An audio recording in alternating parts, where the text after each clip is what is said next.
जिहाद एक कड़वी सच्चाई है और जिहाद अनेक तरीके के होते हैं। लैंड जिहाद भी है, लब जिहाद भी है और ऐसे कई प्रकार के जिहाद होते हैं।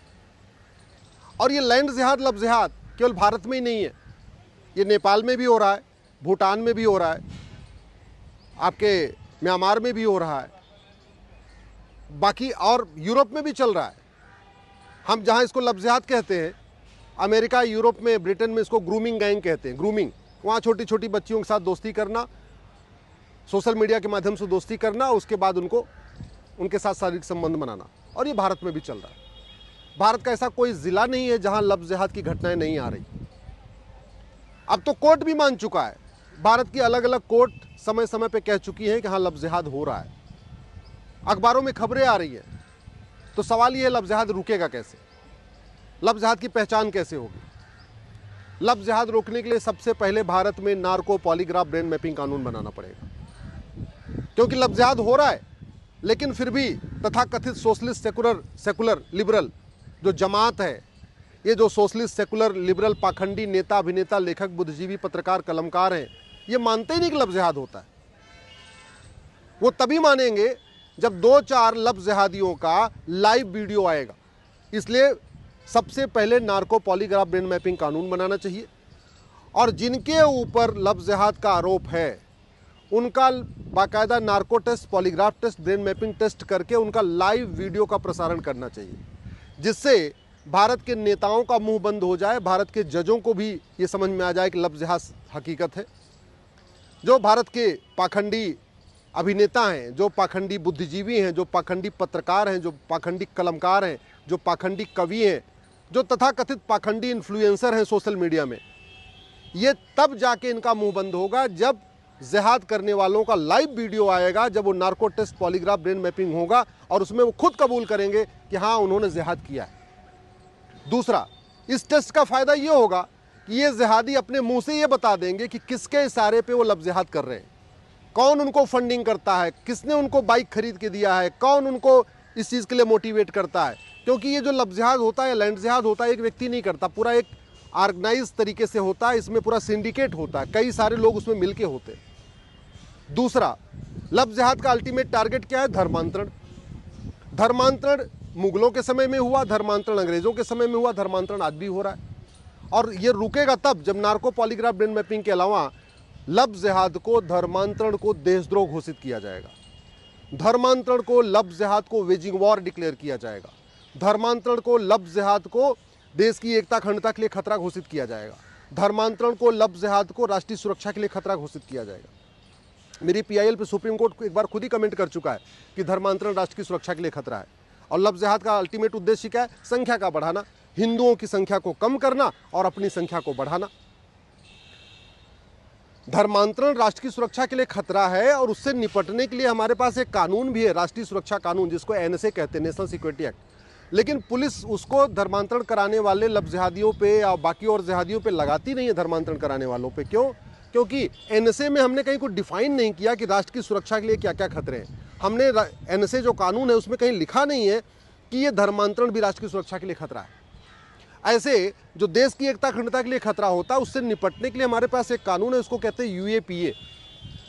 लेकिन धर्मांतरण कराने वाले लब जिहादियों पे UAPA नहीं लगाया जा रहा है, क्योंकि जो कानून है UAPA, उसमें हमने कहीं ये नहीं लिखा है कि देश की एकता अखंडता के लिए क्या क्या खतरा है। धर्मांतरण भी देश की एकता अखंडता के लिए खतरा है, ये उस कानून में कहीं लिखा नहीं, तो पुलिस उसको UAPA लगाती नहीं। हमारे देश में एक जो नई भारतीय न्याय संहिता है उसमें भी एक वेजिंग वॉर की धारा है और पहले वाले IPC में एक वेजिंग वॉर की धारा थी। देश के खिलाफ इनडायरेक्ट वॉर करना, प्रत्यक्ष युद्ध करना, भारत की डेमोग्राफी बदलना। लब जिहाद का या ये अपना लैंड जिहाद का या धर्मांतरण का मूल उद्देश्य क्या है? यहाँ की डेमोग्राफी बदलना। और बहुत सक्सेसफुली डेमोग्राफी बदल भी हो चुकी है। 9 राज्यों की डेमोग्राफी बदल चुकी है, 800 जिलों में से 200 जिलों की डेमोग्राफी बदल चुकी है, 6000 तहसीलों में से 1500 तहसीलों की डेमोग्राफी बदल चुकी है। लेकिन लब जिहाद करने वालों पे, लैंड जिहाद करने वालों पे, धर्मांतरण कराने वालों पे वेजिंग वॉर का सेक्शन लगता नहीं है। क्यों? क्योंकि वेजिंग वॉर जहाँ है सेक्शन, उसमें हमने ये नहीं डिफाइन किया है कि वेजिंग वॉर क्या क्या है। मेरा ये मानना है कि धर्मांतरण किसी भी तरीके से कराया जाए वो वेजिंग वॉर है, उन पे वेजिंग वॉर की धारा लगनी चाहिए। इसलिए आपको वेजिंग वॉर का जो सेक्शन है उसमें बदलाव करना पड़ेगा। ऐसे ही पुराने वाले कानून में भी देशद्रोह था, नए वाले कानून में भी देशद्रोह है। लेकिन देशद्रोह क्या क्या है ये कहीं लिखा ही नहीं है। धर्मांतरण को देशद्रोह घोषित करना चाहिए, वो चाहे किसी भी तरीके से धर्मांतरण कराया जाए, चाहे लफ्ज़ जिहाद के जरिए धर्मांतरण कराया जाए, किसी अन्य तरीके से कराया जाए। तो आपको इसी तरीके से यूपी के पास गैंगस्टर एक्ट है, महाराष्ट्र के पास मकोका है, गुजरात के पास गुजकोका है। जो भी ऑर्गेनाइज क्राइम होता है, संगठित अपराध होता है, उससे निपटने के लिए बाकायदा हर राज्य के पास एक कानून है। लेकिन लफ्ज़ जिहाद करने वालों पे या धर्मांतरण कराने वालों पे गैंगस्टर एक्ट नहीं लगता, मकोका नहीं लगाती पुलिस, गुजकोका नहीं लगाती गुजरात की पुलिस। क्यों? क्योंकि कानून में हमने कहीं लिखा ही नहीं कि ये धर्मांतरण एक ऑर्गेनाइज क्राइम है। तो अगर हमको धर्मांतरण रोकना है, लफ्ज़ जिहाद रोकना है, तो सबसे पहले नेशनल सिक्योरिटी एक्ट में धर्मांतरण को राष्ट्र की सुरक्षा के लिए खतरा घोषित करना पड़ेगा। यूएपीए में धर्मांतरण को देश की एकता अखंडता के लिए खतरा घोषित करना पड़ेगा। वेजिंग वॉर का जो सेक्शन है उसमें धर्मांतरण को वेजिंग वॉर डिक्लेयर करना पड़ेगा। देशद्रोह की जो धारा है उसमें धर्मांतरण को देशद्रोह घोषित करना पड़ेगा।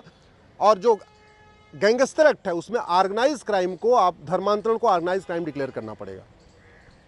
जिस दिन धर्मांतरण कराने वालों, लफ्ज़ जिहादियों, उनके मददगारों, उनके समर्थकों की 100% संपत्ति जब्त करने, उनकी नागरिकता खत्म करने, उनको आजीवन कारावास, फांसी देने के लिए कानून बन जाएगा, उस दिन लफ्ज़ जिहाद रुक जाएगा, धर्मांतरण रुक जाएगा।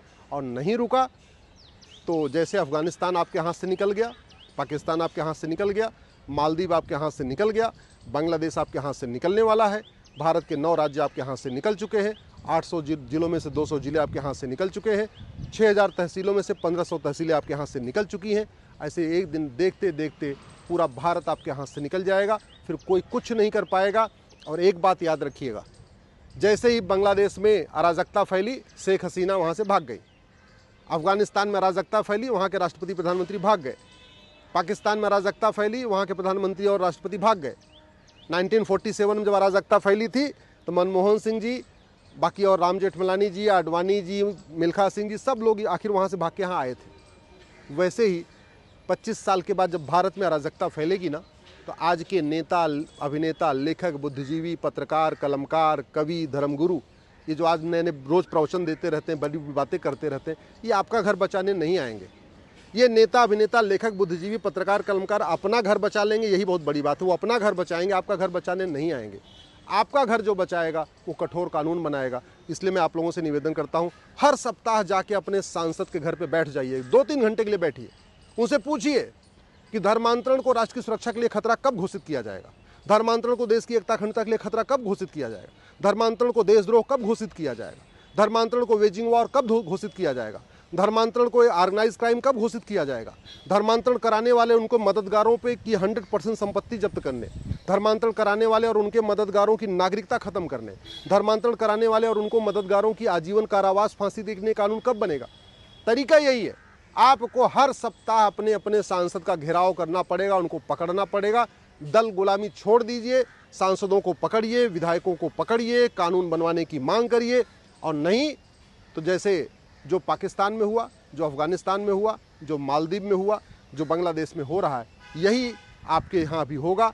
ये कश्मीर में हो चुका है, मणिपुर में हो चुका है, भारत के कई राज्यों में हो चुका है। जो बचे हुए हैं कम से कम वो बच जाएं।